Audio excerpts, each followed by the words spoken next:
Very warm welcome. You're watching Brass Tacks with me, Akanksha Swaroop, and I'm coming live to you from the CNN News 18 Federal Bank Prime Time studio. Now, Prime Minister Narendra Modi today filed his nomination for the 2024 Lok Sabha election from Varanasi. He was accompanied by BJP senior leaders and alliance partners as well. And en route to filing his papers, Mr. Modi prayed at the city's iconic Dasheshwar Med Ghat and followed by a visit to the Kal Bhairav temple as well. Interestingly, News 18 exclusive Prime Minister Narendra Modi has highlighted how his image was tarnished by the opposition post the Godhra carnage in 2002. Now, he also shared how he was raised among Muslims and how Muslims in Ahmedabad continue to support him even after Godhra in 2002. Now, the Prime Minister also clarified that his Ghuspaitiya remarks were not, but those who have many but can erase them. Prime Minister has also reiterated how he works for Sabka Saath, Sabka Vikas and not any vote bank, raising the question, are Prime Minister's Labharthis the sharpest retort to the opposition, one that accuses the Prime Minister of hate speech and discrimination against Muslims? And that's the big question on Brass Tacks tonight on Prime Minister's Sabka Saath message on keeping governance above faith. Is that key to BJP's victory? Let's play out that interview for you.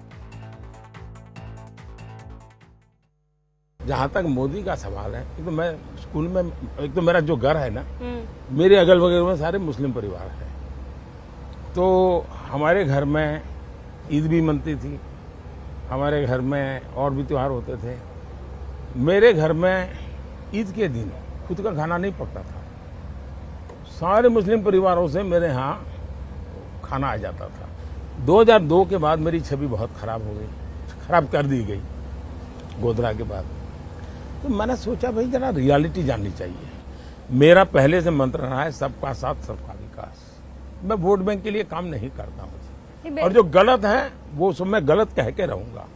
Stage पर आपने मुसलमानों का जब जिक्र किया तो घुसपैठिया, ज्यादा बच्चा पैदा करने वाला, इसकी क्या जरूरत आन पड़ी थी? मैं हैरान हूँ जी, ये किसने आपको कहा कि जब ज्यादा बच्चों की बात होती है तो सिर्फ मुसलमान का नाम जोड़ देते हैं?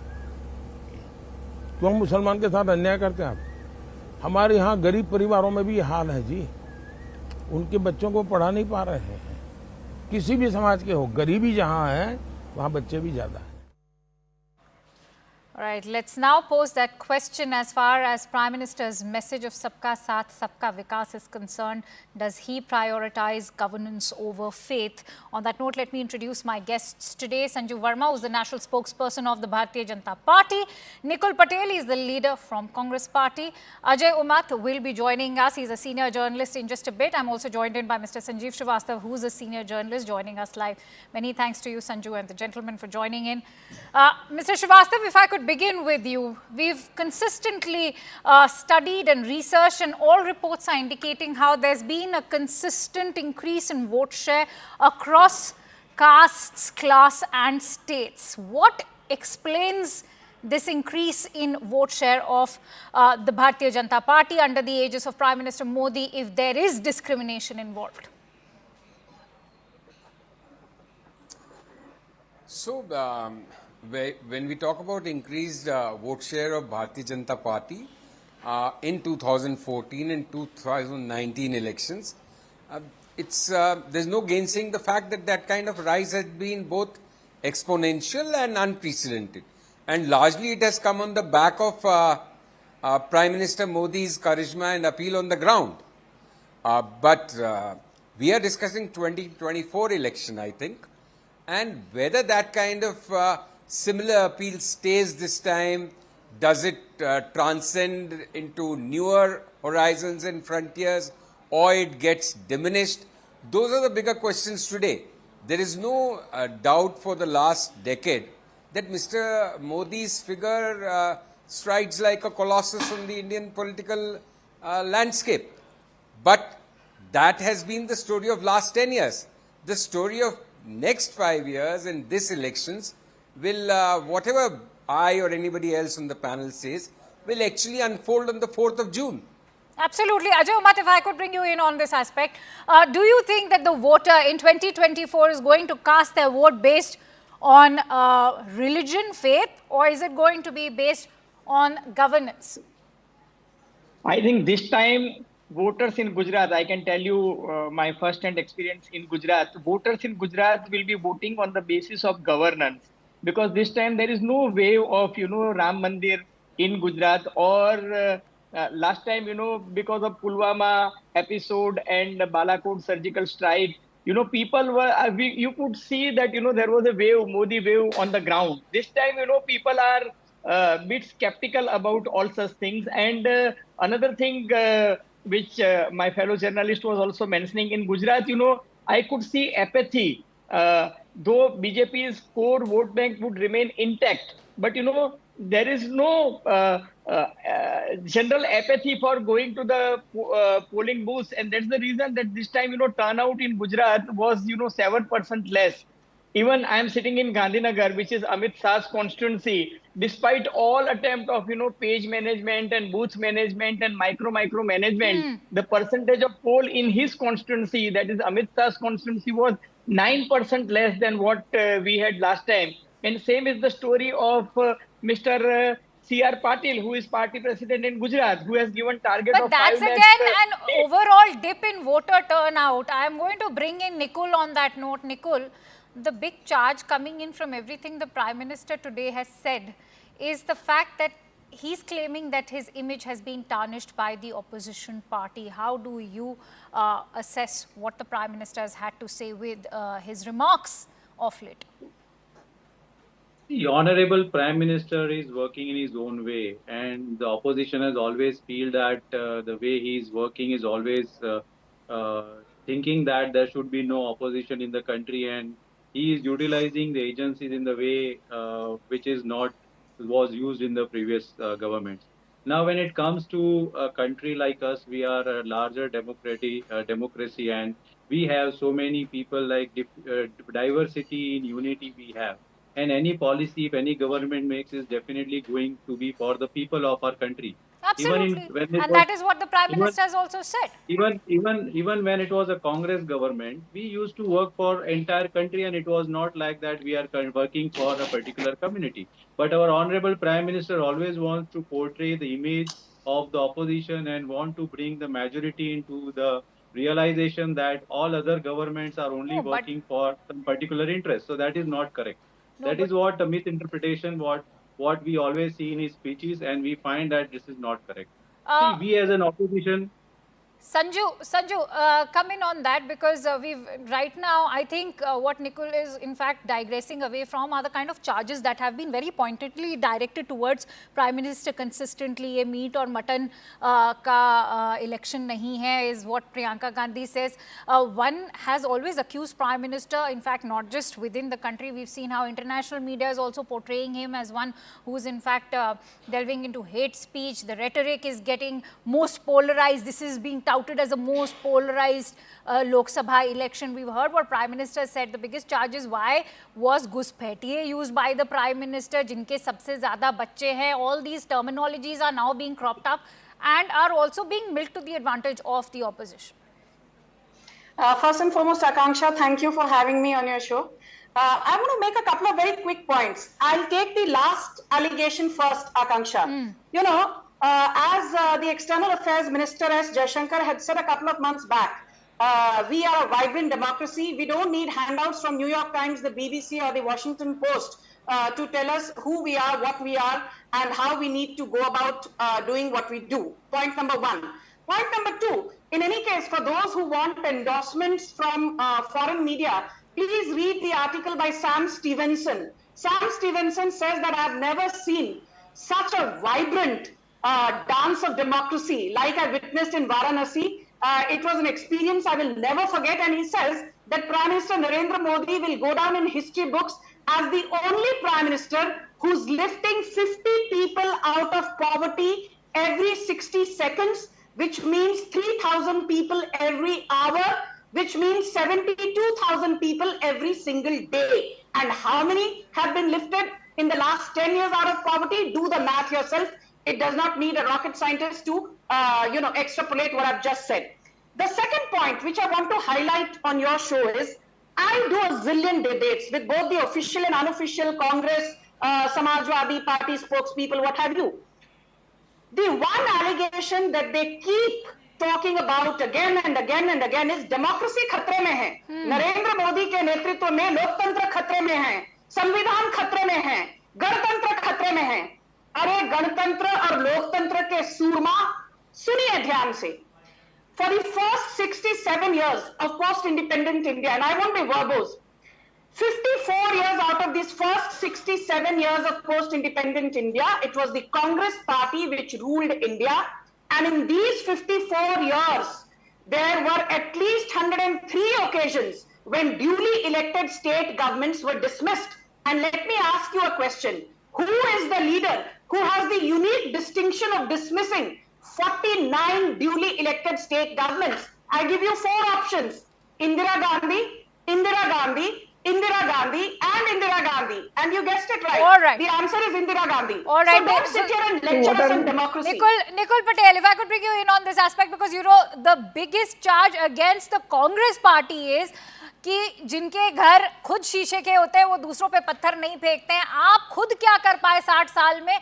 This is the biggest question that's now being raised not just by the BJP but by the NDA when it comes to गरीबी हटाओ is what's being said कि गरीब मिट गया लेकिन गरीबी नहीं हटी. Well said. Every time the claim. Oh, I have to speak. Please go ahead. Okay. See, every time the BJP claims that anything happened in the country is only after 2014. If they only try to pull out the pages where something has happened like this, and if they don't want to pull out the pages where actually the socialist structure had taken place in the country, and right from the pioneer stone to the developing country, we have faced a lot to bring that country to a level. We have seen education sector being developed, we have seen health sector being developed, we have developed railway infrastructure, we have developed road infrastructure, dams, bridges. Everything has been done during the same years what my friend is telling us. But they don't want to portray that, and they similarly, even if we see there are some dark pages of Bharatiya Janata Party in which they have done so many things which also has to brought to the notice of the people, and we are trying it. So just only. No, what do you mean? No, don't talk so vaguely. What do you mean by dark phases? Dark phases, what right now about that emergency, what my friend is telling about it, that the emergency was held during the period of Congress government. I would like to say the riots have also been taken place in the era of Bharatiya Janata Party, and so many people have died. Right from, we can say, but what our Honorable Prime Minister was talking of about Godhra Kand, was it his not their government? Akansha. And Atal Bihari Vajpayee rightly said that Raj Dharma Nibhana hai. So that is what, when you talk of dark pages, definitely every government. No, I'm very glad that Nikul has brought up the Godhra issue, because that is something that the Prime Minister himself has alluded to. Let's have it from you, Sanju Verma, because I think it's high time you also touch upon what the Nanavati Mehta Commission report had to say. You know, I'm glad that the Congress spokesperson brought up the Godhra issue. I want to just say this very clearly. The Godhra incident happened way back in 2002. And tell me, with your hand on your heart, anybody who's on this panel, keep your political affiliation aside for a while, keep your political ideology aside for a while. For 20 long years, it was in June 2022 that the Supreme Court gave an unconditional clean chit to Narendra Modi, saying he was not involved in any kind of criminal conspiracy whatsoever pertaining to the Godhra riots. But for 20 years, Narendra Modi had to run from pillar to post. He was maligned, he was lampooned, he was debilitated, his credibility undermined. But not once did Narendra Modi say democracy khatre mein hai. The Sohrabuddin murder took place in November 2005. For 13 years, Amit Shah had to face one court, one litigation after another. He was finally given a clean chit by the Supreme Court in 2018. But for 13 years, without doing oo ya choo, he never said Loktantra khatre mein hai. The Babri Masjid demolition happened in 1992. It was after 28 long years, in 2020, that the Supreme Court gave a clean chit to Kalyan Singh, Lal Krishna Advani, Uma Bharti and Murli Manohar Joshi. I don't recall Uma Bharti or L.K. Advani for 28 long years ever saying that because we are facing trial in the Babri All Masjid right. demolition case, democracy khatre mein hai. All right, I'm so sure don't give us bhashan. Nikul wants to come in on that. While you take a rebuttal over to Sanju, I also want you to in fact address what the Banerjee Commission report had to state. It in fact completely absolved the Godhra carnage. It said that it was accidental and it was not a deliberately attempted incident. How do you react to a commission report over there when the Supreme Court itself has taken it very seriously, the entire Godhra carnage case? And we all know that, I'm posing that to Nikul. Nikul, we all know who the railway minister was back then. It was Lalu Prasad. My question to the was that if something is happened accidentally, but the way the entire administration failure was there in the Gujarat, my question was posing to the failure of the current government in Gujarat to restore the law and order situation into the state, leading to the death of so many innocent people in the state. Why it has happened? Absolutely. So? Then why not talk about the death of those 60 car sevaks in the Godhra carnage? Second thing, if we again see the dark faces of farmers which were sitting on to the demonstration at the Delhi, and 700 have to face death during their protest. Wasn't it the failure of the Bharatiya Janata Party government in the country? So that is why you have to see the phases where there is a failure of the government and an opposition. All right, Sanju Verma would like to come in on that. Sanju, I give you another minute before I in fact go quickly to Ajay and Sanjeev as well. Please go ahead. You know, Akanksha, I do so many debates. Rarely have I seen anchors talk about the Banerjee Commission. I am glad you mentioned that, because that is yet another instance to showcase the rabid hypocrisy of the opposition. The Banerjee Commission was instituted by the then Railway Minister Lalu Yadav in 2006. And guess what? The Gujarat High Court called the Banerjee Commission unconstitutional, illegal, and quashed all its findings. So much for the credibility of Lalu Yadav and so much for the credibility of the Banerjee Commission. But in 30 seconds, I'll tell you one thing. The biggest terror attacks, 1993 Mumbai blast, Yaqub Memon the perpetrator, Congress government in power. Then you had the 26/11 Mumbai terror attack, Congress in power. You had the 2010 Pune bakery blast, Congress in power. You had the 2010 Chinnaswamy Stadium blast in Bengaluru, Congress in power. I'm not even talking about the 2006 Aligarh riots. I'm not talking of the 2008 Dhule riots, that also under the Congress. 2011 Bharatpur riots under the Congress. 2013 Muzaffarnagar riots under the Congress. 2012, the horrifying Azad Maidan riots in Mumbai, where women police personnel were groped and their credibility undermined, and the then Congress government did not even institute a proper inquiry. So don't sit here and lecture us. I'm in fact running short of time. Ajay Umat, how would you respond to Prime Minister's clarification coming in on how his entire image has been tainted and he's been misrepresented, particularly when it comes to the Muslim community? I'd make a request, please don't forget all those welfare schemes that the common man today stands to benefit from. That also includes the Mussalmans of Bharat today. Definitely, I do agree with Prime Minister, and I have seen him in Gujarat, and with a lot of pain, you know, he has invited Muslim guests to his house, which include, you know, Salim Khan Saab and even Mahesh Bhatt, and he said कि आपको जो कहना है मेरे drawing room में आके कहिए, let there be a dialogue. And he repeatedly told all Muslim brothers that, you know, let there be a dialogue, debate, disagreement, or dissent, but, you know, let's open a dialogue. So I know as Chief Minister, I have seen him doing this, and let Congress and BJP... Sanjeev Srivastava, if I could have you on the closing thoughts, because let's not forget the women, especially, not just women, Muslim women. Let's not forget the work that's been done for Pasmanda women, the instant ban on triple talaq, the PM Vishwakarma scheme. We've had several Muslims step out because remember, it also addresses those artisans who are at a disadvantaged class, particularly weavers, barbers, artisans, all those who mostly have the Muslim population. So, who's standing to benefit from these schemes? Is it just the Hindus? Is it just the OBCs, the SC, STs and Dalits? The way you ask the question, I think you already know the answer, or you have already answered it. Absolutely, because I think I'm you are sharing the absolutely facts right. with you. So yeah, no.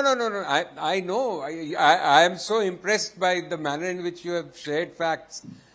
See, I think the real issue is not whether Muslims are part of the great Labharti number that we have in India and the great welfare measures that the Modi government has taken. There is no denying. If at all there are people amongst Muslims who feel aggrieved that they are not a part of mainstream, it is not just कि आपको ration मिल जाए और घर मिल जाए और चूल्हा मिल जाए.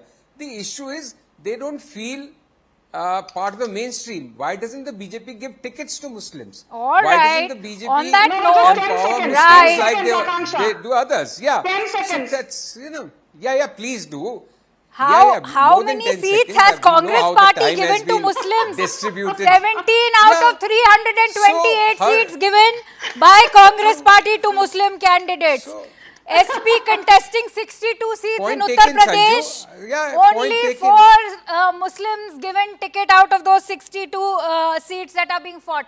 So let's also look Right. at the opposition. But I think, Sanju, with Mr. Srivastava all will your not talk about the conviction opposition. and spokesperson's prowess is that still 17 is better than 0. Oh my God, Mr. Srivastava, you can do better than that. I will just end by, give me 10 seconds. You know, your audience needs to know there are 6 Yeah, lakh mosques in India. 6 lakh mosques. And mind you, the Muslim population is about 22 crore, which means you have, for every 300 or 323 Muslims, you have one mosque. There are also 6.5 lakh temples in India, and you have a population of about 110 crore Hindus, which means you have only one temple for about 1700 or 1800 Hindus. That is the reality of a Hindu majority country, and you still say Musliman khatre mein hai. All right. It is not We'll have to acceptable. leave it at that. Many thanks मैंने to तो you, ऐसा नहीं कहा. Sanju, मैंने तो ऐसा Sanjeev, नहीं कहा. Ajay, and You're Nikul putting for more- joining in on this discussion. I'm afraid I'm running short of time. But you're watching Brass Tacks live from the CNN News 18 and Federal Bank Primetime Studio. Up next is the full interview with Prime Minister Narendra Modi after a quick break. Stay tuned to CNN News.